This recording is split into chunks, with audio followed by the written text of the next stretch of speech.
বিসমিল্লাহির রহমানির রহিম। আইসিটি বইয়ের প্রথম অধ্যায়ের নোট এখানে দেওয়া হচ্ছে।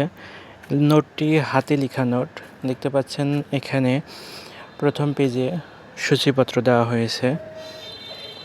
নোটটিতে এই ধরনের হ্যান্ড নোটগুলোতে অনেকগুলো হ্যান্ড নোট থাকে একসাথে। আমি হ্যান্ড নোটের একটি অংশ শুধুমাত্র দেখানোর চেষ্টা করতেছি ভিডিওর মাধ্যমে। আর ভিডিওটি যদি দ্রুত যায় তবে চেষ্টা করবেন পুশ করে নিয়ে দেখার জন্য। আশা করি সহজেই বুঝতে পারবেন। এখানে হ্যান্ড নোটটিতে সুন্দর করে বিস্তারিত তথ্য দেওয়া হয়েছে এবং বইয়ের প্রতিটি চ্যাপ্টারের বা প্রতিটি পার্টের সুন্দর করে হাতে লিখে নোট করা হয়েছে। এটি প্রথম অধ্যায়, এইচএসসি আইসিটি বইয়ের প্রথম অধ্যায়। দেখতে পাচ্ছেন এখানে 7 নম্বর পেজটিতে কিছু সুন্দর করে নোট পয়েন্ট আউট করে নোট দেওয়া হয়েছে এবং আর্টিফিশিয়াল ইন্টেলিজেন্সের কিছু তথ্য এখানে উপস্থাপন করা হয়েছে এবং এখানে সুন্দর করে পয়েন্ট কিছু ড্রপ ডাউন মেনুর মতো পয়েন্ট তৈরি করা হয়েছে। আর এই ধরনের নোটগুলোতে সাধারণত হাতে লেখা থাকে। আর আইসিটি বইয়ের প্রথম অধ্যায় সাধারণত বর্ণনামূলক প্রশ্ন বেশি হয়।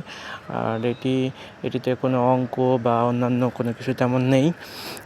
বই ভালো করে পড়লে সাথে হ্যান্ড নোট বা কিছু তথ্য, যেমন মাহবুবুর রহমান বই এর আলোকে নোটটি তৈরি করা মূলত।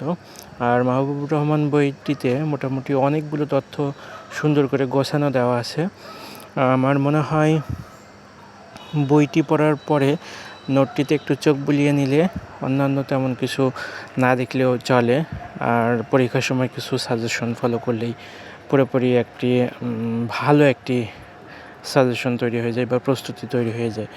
এখানে আপনারা দেখতে পাচ্ছেন কিছু জেনেটিক ইঞ্জিনিয়ারিংয়ের কিছু পয়েন্ট দেওয়া আছে এবং জেনেটিক ইঞ্জিনিয়ারিংয়ের ধাপগুলো সুন্দর করে দেওয়া হয়েছে। আর ন্যানো টেকনোলজি সম্পর্কে বর্ণনা করা হয়েছে এবং ন্যানো টেকনোলজির কিছু ধাপ সুন্দর করে দেখানো হয়েছে। আর এই নোটটিতে আপনারা মোটামুটি সংক্ষিপ্তকারে দেওয়া হয়েছে। আর এই ধরনের নোটে অনেকগুলো নোট থাকে, নিচে আরও বেশ কিছু নোট দেওয়া হয়েছে। হয়তো বা কোনো নোটটি কোনোটির চাইতে অনেক বেশি ভালো আর কোনোটি দেখা যাচ্ছে যে একটু কম। তো এভাবে মিলিয়ে নিয়ে পড়লে ভালো উপকার পাওয়া যাবে আশা করি।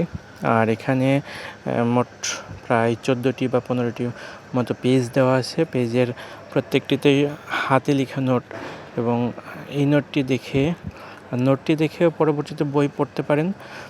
আশা করি সবার উপকার হবে। ধন্যবাদ ভিডিওটি দেখার জন্য।